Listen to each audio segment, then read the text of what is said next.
Bem, pessoal, hoje nós estaremos tratando da eletrônica industrial analógica. Eu já fiz o conteúdo referente à automação industrial das salas 201, 202, 203, 204 e nós estamos novamente aqui com eletrônica industrial analógica, também 201, 202, 203, 204, tá certo? Fazendo esse resumo do primeiro semestre, revendo alguns tópicos, né, algumas informações que talvez sirvam para completar essa, essas esses 6 questionários que foram gerados, onde nós tivemos algumas páginas de leitura, de entendimento e o questionário para reforçar esse material. Eu agradeço a todos que fizeram todas as atividades. As atividades estão em aberto, vocês podem concluí-las. Muitos alunos não tiveram dificuldade nenhuma, alguns tiveram algumas dúvidas, foram tirados, mas eu continuo em aberto aqui no WhatsApp para que a gente possa estar tirando dúvidas, tá ok? E, se for o caso, até reenviando essas atividades para que vocês possam estar concluindo essas atividades, tá certo? Esse é o primeiro contato com vocês, de vocês com a eletrônica, com a parte técnica. A formação de vocês também é técnica. Além da base comum, vocês também têm acesso a informações da área técnica. Então, esse material vai fazer com que vocês tenham embasamento teórico e prático, tá certo? Para que vocês possam concluir o curso de vocês e possam estar adentrando ao mercado de trabalho na área técnica, caso esse seja o projeto de vida de vocês, tá ok? Vamos começar, turma?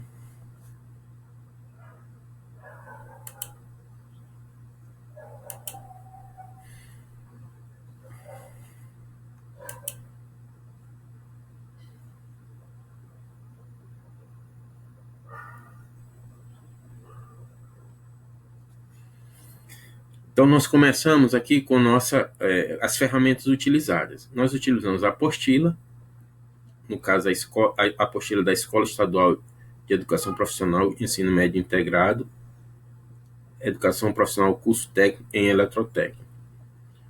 Nós utilizamos um questionário, 6 questionários durante os períodos de entrega e recebimento. O caderno, que no caso é o caderno de vocês, que deve ser mantido sempre organizado para que eu possa formalizar as notas na volta às aulas, se for o caso, ou conforme a solicitação da escola. E os conteúdos também foram formalizados ao serem postados no Google Classroom, tá ok? Que é o Google Sala de Aula. Os tópicos que eu descrevi aqui são os tópicos que eu utilizei referente aos 6 questionários. Então, no assunto 1, nós vimos o diodo, circuitos retificadores, atividade do questionário.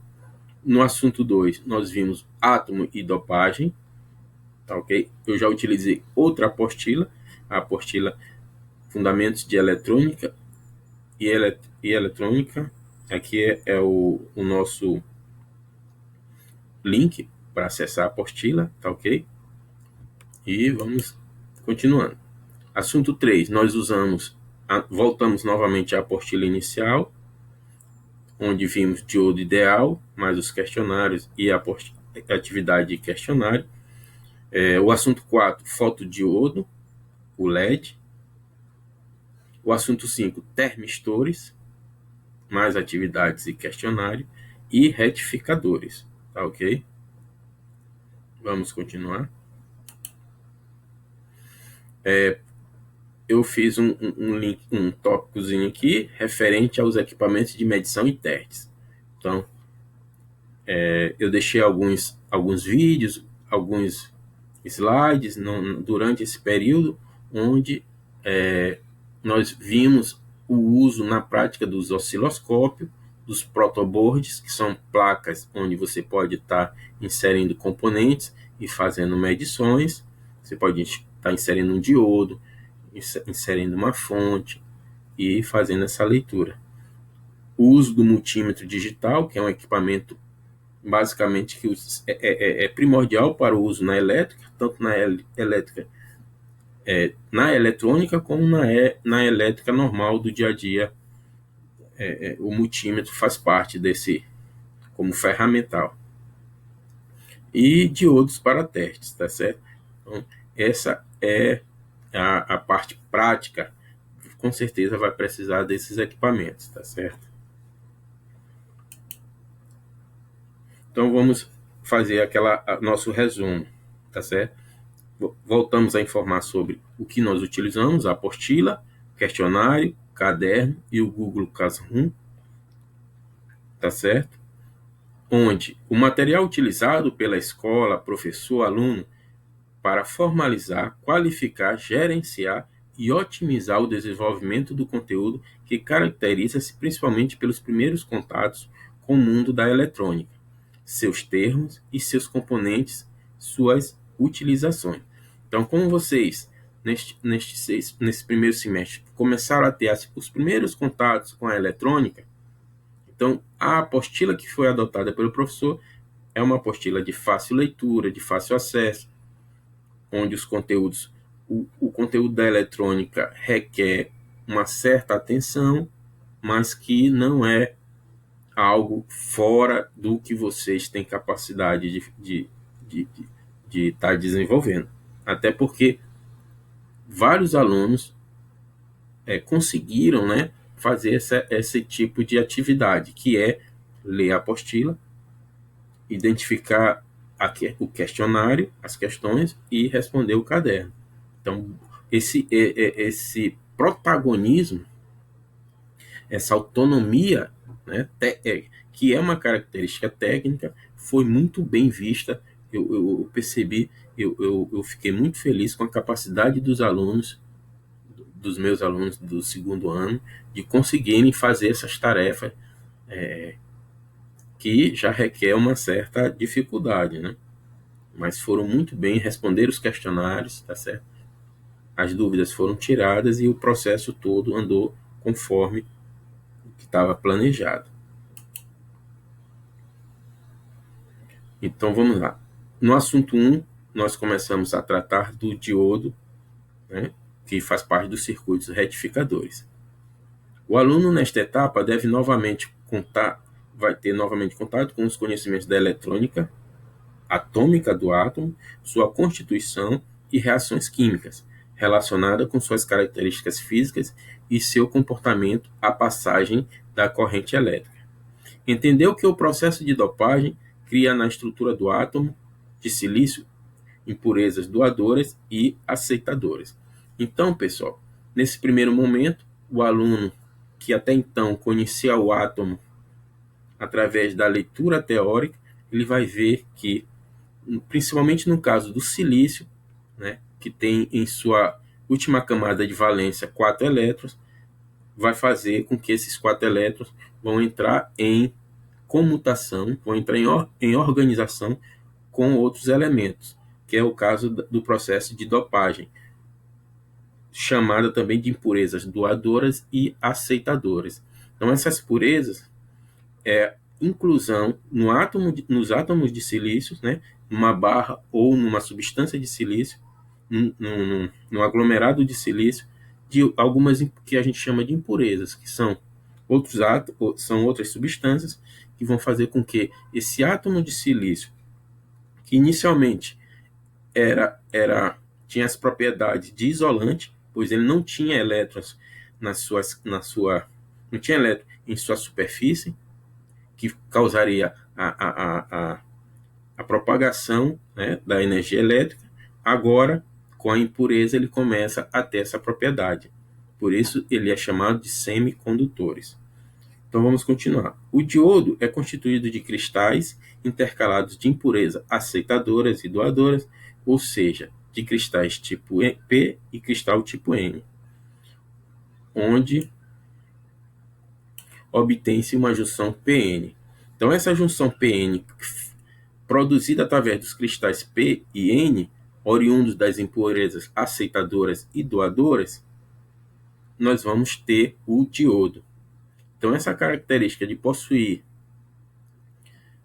pontos, o P positivo e o N negativo, de ter muito elétrons e não ter elétrons, ter lacunas, vão fazer com que esse diodo, né, essa nova junção de diodos, de cristais de silício, de P e N, vão criar uma nova forma de funcionamento através de uma passagem de corrente elétrica.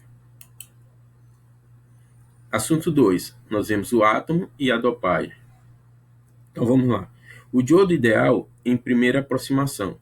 O fato do mesmo agir como um condutor perfeito, isto é, queda de tensão zero quando polarizado diretamente, e isolante perfeito, corrente zero, quando polarizado reversamente. Então, neste momento, aquela nossa junção PN, dependendo da passagem elétrica, ele pode se tornar um isolante perfeito, tá certo? Ou, quando polarizado reversamente, ele pode ter uma tensão, não é isso? Ele pode ter uma tensão reversa. Então, ele trabalha como uma chave aberta em um sentido e trabalha como uma chave fechada no sentido reverso. Tá ok, pessoal? Vamos continuar. Nós temos a segunda aproximação e a terceira aproximação. Por que aproximação? Porque não são valores precisamente exatos. Como uma variação, quando você passa uma corrente em um diodo, essa variação vai depender da sua capacidade de deixar ou não passar essa corrente. Para iniciar o processo de passagem de corrente, nós precisamos que ela seja acima de 0,7 volts. Tá ok, pessoal? A tensão, no caso. A tensão tem que ser acima de 0,7 volts para que a gente possa ter, certo? Uma reação desse diodo. Para que o diodo comece a conduzir, é necessário que a tensão de polarização ultrapasse o valor da barreira de potencial. Em se tratando de diodos de silício, o limiar da condução situa-se próximo de 0,7 volts. Terceira aproximação. Como terceira aproximação do diodo, inclui-se ao circuito da segunda aproximação uma resistência ligada em série com a bateria, que representa a resistência linear das regiões P e N, resistência do corpo RD. Ou seja, a resistência caracterizada no circuito elétrico, ela é inclusa nesse circuito justamente para caracterizar essa capacidade dele não iniciar logo de uma vez a passagem da tensão. Então, a resistência que é criada no sistema, no circuito, é justamente representada por essa terceira aproximação. Tá ok? Assunto 3. O diodo ideal. Limitador. Sua função é limitar sinais de tensão abaixo ou acima de um determinado nível, variando assim a forma dos mesmos. Os limitadores disso podem ser positivos, negativos e polarizados. Então, o uso de aqui você vê, né, a fonte, a resistência, dois diodos, né, tá certo?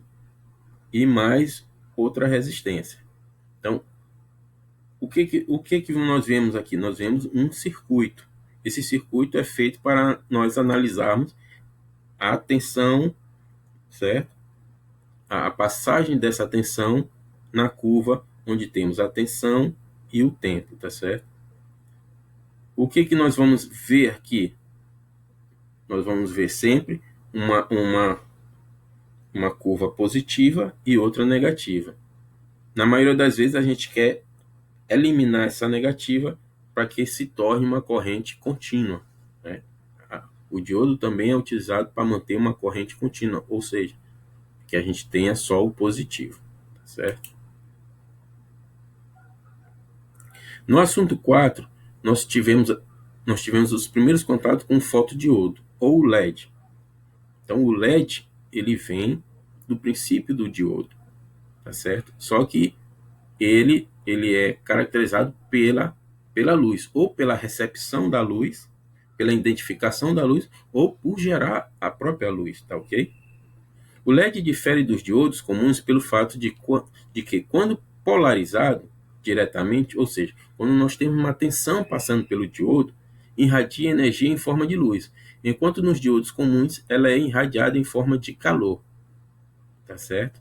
Então, essa é a principal característica do LED, é a produção da luz, né? E uma baixa tensão para provocar essa luz. Assunto 5. Termistores. Fotodiodo. O fotodiodo é um dispositivo semicondutor que converte intensidade luminosa em quantidade elétrica. Sua operação está limitada à região reversa. A figura 4.6 mostra um arranjo básico de sua construção. Então, você vê aqui que nessa construção vai ocorrer o contrário. Nós vamos ter, em vez do LED, do LED produzir luz, ele faz uma recepção dessa luz, ele recebe essa luz. Então, esses termistores podem ser usados aonde? No caso de um equipamento onde você precisa, no porte, por exemplo, que você precisa de luz, você precisa identificar que há luz, né? Que há luz dia e noite. Então, nós temos ali um termistor que vai fazer com que o porte acenda. Ele vai identificar a falta de luz ou a presença de luz. Tá ok? Os termistores. Os termistores são componentes semicondutores cuja resistência varia com a temperatura. São utilizados como transdutores de temperatura em sinal elétrico. Então, os termistores, que é um outro tipo de funcionamento do diodo, tá certo? Ele é utilizado para ter essa capacidade de perceber a temperatura. Então, ele vai passar um sinal, dependendo da temperatura que você criou, essa faixa de limitação, ele vai lhe dar essa informação. Assunto 6. Os retificadores. Os retificadores são circuitos cuja função é converter uma tensão alternada em contínua, visto que a maioria dos dispositivos eletrônicos precisam de tensão contínua para seu funcionamento adequado. Então, você vê aqui a criação de um sistema onde ele vai criar retificadores. Ele vai criar um sinal, em vez de haver um sinal positivo e negativo, ele vai eliminar esse sinal negativo e nós vamos ter só o sinal positivo, que é justamente criado nesse sistema aqui, onde nós temos a fonte, um diodo e sua resistência. Tá ok, pessoal? Aqui fica algumas dicas para que vocês mantenham, né, fugindo um pouco, saindo um pouco do nosso contato diretamente com o conhecimento técnico. Nós vamos ter, eu deixei aqui para vocês algumas dicas relacionadas ao estudo, tá certo?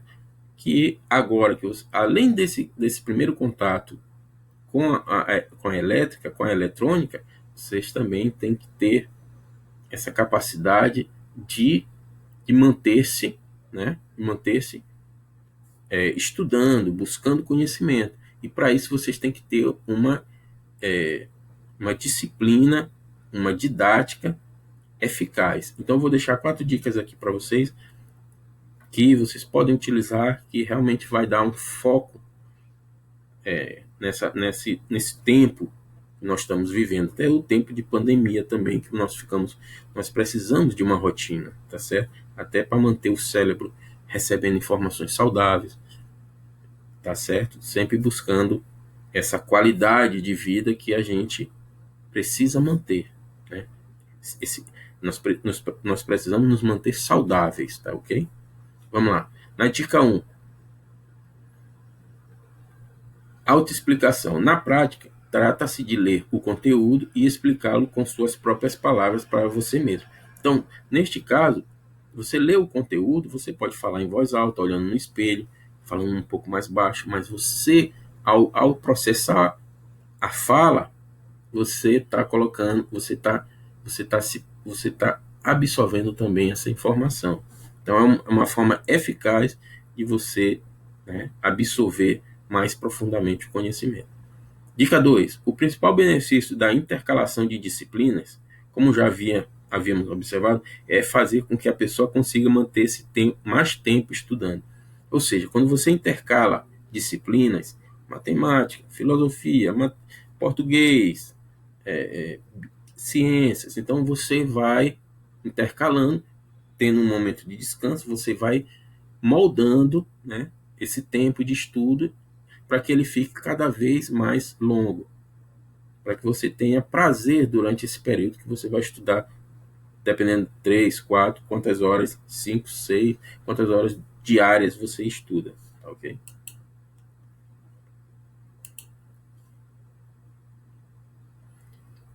Dica 3, teste prático. Realizar testes práticos sobre o que você está estudando é uma das duas melhores maneiras de aprendizagem. Então, você lê um conteúdo, faça um teste sobre ele. O nosso processo de aprendizagem aqui foi através de questionários. Então, você leu aquilo, você leu aquelas páginas e partiu para o teste. Então, você vê que você consegue, né, absorver mais quando você se propõe a fazer um teste daquilo que você aprendeu, claro, daquilo que você leu, daquilo que você entendeu. Tá certo? Não entendi, eu vou fazer o teste? Claro que não, você vai ter dificuldades. Tá ok? E a última dica, prática distribuída. A prática distribuída consiste em distribuir o estudo ao longo do tempo, em vez de concentrar toda a aprendizagem em um bloco só, ou seja, na véspera da prova. Então, se você tem objetivos, Enem, um concurso das Forças Armadas ou qualquer outra prova, você tem que pegar aquele conteúdo e distribuí-lo gradativamente, tendo a preocupação em saber quais são seus pontos fortes, quais são seus pontos fracos, tá ok?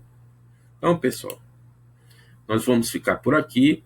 Muito obrigado. Em breve nós voltaremos com as nossas aulas presenciais e aí a gente pode estar fazendo mais um reforço, tirando dúvida e partindo cada vez mais a esse envolvimento com nossa área técnica, com nosso conhecimento técnico, tá ok? Obrigado e até mais.